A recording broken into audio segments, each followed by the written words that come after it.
L'info du Grand Lille en continu. Adrien Lanois. 7h15, on se retrouve en direct, bien évidemment pour un nouveau quart d'heure d'info en ce vendredi matin. Nous sommes le 4 novembre. Voici d'abord vos prévisions météo avec dans l'ensemble un temps bien plus instable et humide aujourd'hui. Les perturbations sont annoncées en cette fin de semaine. Nuages ce matin, pluie cet après-midi au programme. Dans l'ensemble, un ciel bien plus chargé, des températures en baisse. 5 degrés relevés ce matin à Lille, 8 ou 9 degrés seulement pour cet après-midi. La météo du week-end s'annonce aussi très instable avec de nouvelles perturbations et de nouvelles averses, surtout prévues demain et dimanche. On en reparle après ce journal. L'info trafic également à la une en direct en temps réel ce matin. Les ralentissements habituels sur la 25 et la RN 41. Sur la 1 aussi également pour rejoindre Lille. Et bref, déjà du monde sur les grands axes. Soyez prudents au volant, restez fidèles à Grand Lille TV, l'infotrafic revient dans 8 minutes, juste après ce journal. À la une, on démarre donc ce journal avec la mobilisation des assistants sociaux scolaires du Nord hier après-midi devant le rectorat à Lille. À l'occasion de la journée nationale contre le harcèlement scolaire, une dizaine de professionnels sur les 200 exerçant dans le département ont voulu interpeller le recteur à propos du manque de moyens aujourd'hui dans les établissements et les tensions qui se développent avec les enseignants. Pour ces assistants sociaux qui défendent les élèves en mal-être, le corps professoral est encore trop ignorant de leur rôle en cas de harcèlement et des limites inhérentes à leur action. Exemple, les directeurs d'établissement, certains enseignants demandent souvent à savoir ce qu'il se passe dans les familles alors que les assistants sociaux eux, sont soumis au secret professionnel. D'où ces tensions selon le syndicat FSU. Explication au micro de Xavier Silly. Au quotidien, c'est extrêmement compliqué parce qu'on est seuls travailleurs sociaux dans l'établissement scolaire qui est un établissement éducatif. La mission, c'est éducatif et nous sommes les seuls travailleurs sociaux. Nous, on demande à avoir des soutiens par notre hiérarchie, l'inspecteur d'académie par exemple, qui est notre supérieur hiérarchique direct. On lui demande une protection pour qu'il puisse dire aux chefs d'établissement, aux CPE, aux professeurs, qu'on ne touche pas à ces assistantes sociales, à ces assistants sociaux, qu'on est à protéger, qu'on ne doit pas être pris sous l'enclume et le marteau, parce qu'actuellement, c'est ce qui se passe. Autre info, autre image dans ce journal pour évoquer l'opposition des habitants en Delem au projet d'antenne relais téléphonique de Bouygues Télécom. Une installation validée par la mairie sur un immeuble de la rue Louis-les-Blancs. Mais les riverains pensent que cette antenne est dangereuse pour leur santé et celle de leurs enfants. Ils sont d'autant plus en colère contre la mairie que le maire aurait, selon eux, promis de ne pas autoriser ce genre de projet durant sa campagne. Les habitants veulent donc l'interpeller, manifester demain matin à 10h devant la mairie d'Elem. Et ils sont même prêts à se relayer sur place pour empêcher l'installation de cette antenne. Alexis Tessier a rencontré une des membres de ce collectif de riverains. Je vous propose de l'écouter. Ça a été reconnu à différentes reprises par le rapport Bio-Initiative qui est en ligne sur le site Robin des Toits.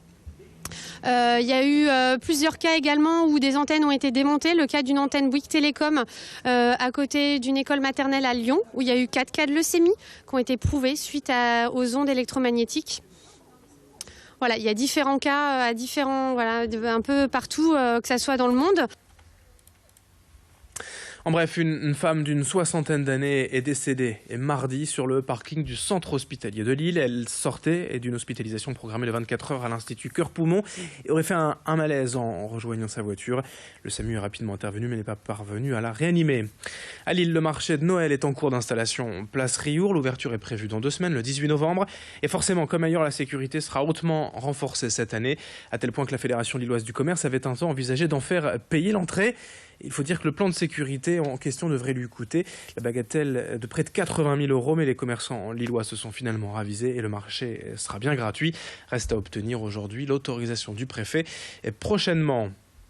Dans le reste de cette édition, un peu de rêve et d'évasion avec le Café des Voyages en famille, mercredi soir au bar Le Moser à Lille. Une réunion d'échange et de témoignages de familles parties voyager autour du monde. 3 parents voyageurs sont venus raconter leur expérience, la préparation, l'organisation, le retour après un voyage au long cours, la gestion de la scolarité des enfants, le budget, mais aussi les coups de cœur, surtout et les galères quand même, vécues lors de ces aventures forcément extraordinaires. Cette soirée a pour but d'inciter les parents hésitants à partir, les aider à s'organiser, les rassurer, mais surtout aussi les faire rêver, car voyager en famille, c'est permettre à nos enfants de découvrir le monde, d'apprendre, de dépasser les préjugés. L'idéal, en somme, pour de futurs citoyens. Exemple avec Stéphane, parti autour du monde pendant un an, avec femme et enfant au micro de Louis Caillé. Le plus dur pour prendre la décision de partir faire un tour du monde, c'est de se dire chiche. Et à partir du moment où l'idée a germé, il faut la laisser pousser tranquillement. Et au retour, on se rend compte finalement que c'est pas si compliqué que ça de voyager. Finalement, dans tous les pays du monde, les choses se passent bien. On est bien accueillis. Voyager avec un enfant, en plus, c'est plus facile peut-être parce que les enfants sont des vrais passeports. C'est-à-dire que vous arrivez quelque part, l'enfant est roi dans beaucoup de pays, donc tout de suite vous attirez la sympathie des gens. Et puis, a posteriori, on se dit que finalement, le plus compliqué, c'était la préparation du voyage en amont, mais c'était surtout d'organiser ce qu'on laissait en France.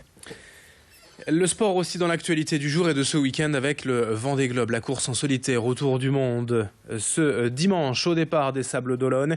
Et un nordiste dans la course cette année, le Dunkerquois Thomas Ruyant, sur son bateau Le Souffle du Nord pour le projet Imagine. Un regroupement des forces vives de la région, entreprises, associations, tous derrière cette association, l'ONG Imagine, qui met en lumière les héros anonymes du quotidien à travers le monde. Nous avions reçu dernièrement le marin dunkerquois Thomas Ruyant. Il nous présente cette aventure. Dans mon métier, en tout cas, on peut se poser aussi la question pourquoi est-ce qu'on fait ça. Alors, c'est bien de le faire pour une marque, des fois aussi. En tout cas, moi, je suis marin et j'aime bien partager ma passion pour la mer, pour les bateaux. Ouais. Et là, je vais essayer de la partager avec le plus grand nombre. Et puis, en plus, mettre en avant cette association qui est belle, qui porte un beau message. Et donc, je trouve que c'est encore plus beau de faire ça pour ça. En tout cas, ça donne plus d'énergie, plus de force. Il en faut de l'énergie pour partir autour du monde, pour mener à bien un projet comme celui-là. Et c'est vrai que là, ça donne encore plus ça donne des ailes, quoi. Et puis 2 mots de sport en basket. Sachez que le SBVA Lille Métropole accueille Angers et demain soir à 20h au Palacium pour le championnat de France de Ligue féminine. En basket toujours, mais ce soir à Lille au Palais Saint-Sauveur, le LMBC accueille Nantes. 20h également au Palais Saint-Sauveur, c'est de la Pro B. Et puis en football, le LOSC se déplace à Angers en Ligue 1 demain samedi à 20h. Tout le programme bien sûr du sport avec le week-end sportif et Guillaume Van der Schaak tout à l'heure à 11h15 sur Grand Lille TV. Pour l'instant, 7h22, on démarre cette matinée tranquillement. Les prévisions météo, l'infotrafic dans un instant. Merci de votre fidélité.